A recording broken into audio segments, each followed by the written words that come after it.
When I was resting and taking this time off the last 12 months from my workshops and so on, I began to do a bit of YouTube looking and also some reading as well, and also talking to some of my friends, and they were going, well, not through therapy, but doing some interesting work, not just acting exercises or acting workshops, but they were talking about how to stop this noise of the thoughts in your head that continually sort of overwhelm you.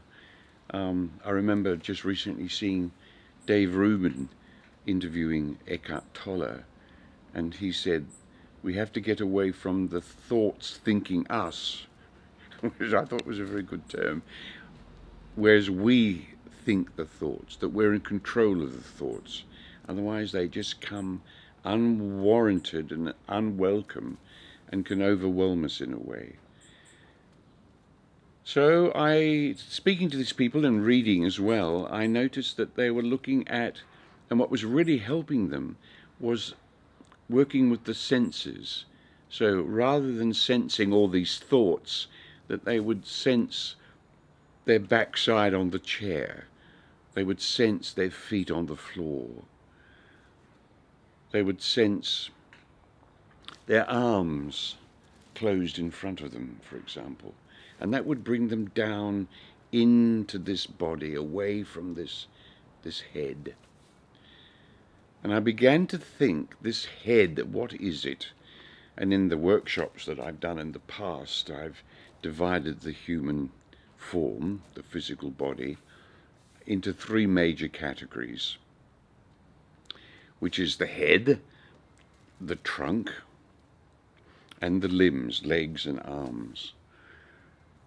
And I talked about how the head is simply a round sphere, like a globe or a big balloon, and it's got holes in it. I think I've mentioned that in my previous videos as well.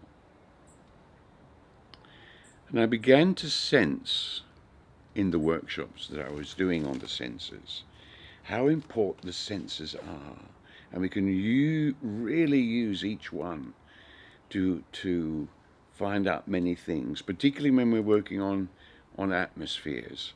One of the videos on the 5 pillars of acting freedom is on outer atmosphere and inner feelings.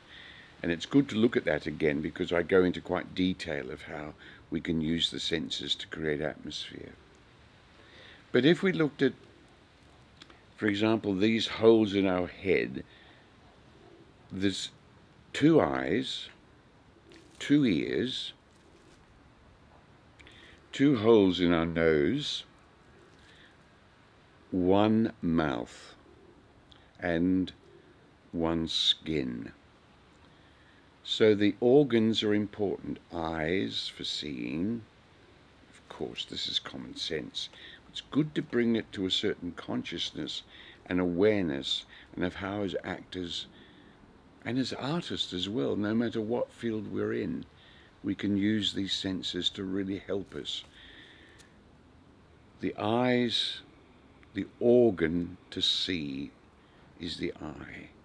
The organ to hear, the ears, smell, 2 holes, mouth, the tongue, sense of taste, and the skin, all of it, the sense of touch. Now the 5 senses, we could say, are physical senses because we have physical organs for them. But I've read where there are other senses as well that are not necessarily physical senses, but we experience them, well, not necessarily physically, but we do experience them in the here and now of this life. For example, the sense of warmth. Now, it's not temperature, oh, I'm cold or I'm hot, but you know that when someone comes into a room, we say, oh God, they're really warm, that person. I like being with them. They bring a warmth with them. So this is a sense of warmth. We experience that. really quite empirically, in other words. Another example of another sense which is not physical would be the sense of balance. Now, of course, we have physical balance, but also we have the sense of the balance within ourselves. Yeah? Have I gone too far with something? Am I drinking too much? Am I smoking too much? Am I watching too much videos on YouTube? And in a sense, I've got to bring a balance into my life. Not one thing or the other, but this equilibrium, that sense of balance. And it really is a sense, although not a physical sense. The other sense which I find is interesting, one of the non-physical ones, is a sense of the ego or the I, not of your own, but of the other person.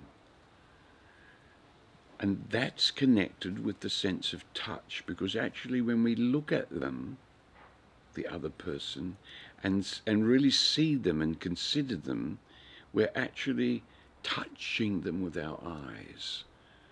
So we could say now the physical senses are connected to the other physical senses. The ears can see, the eyes can touch.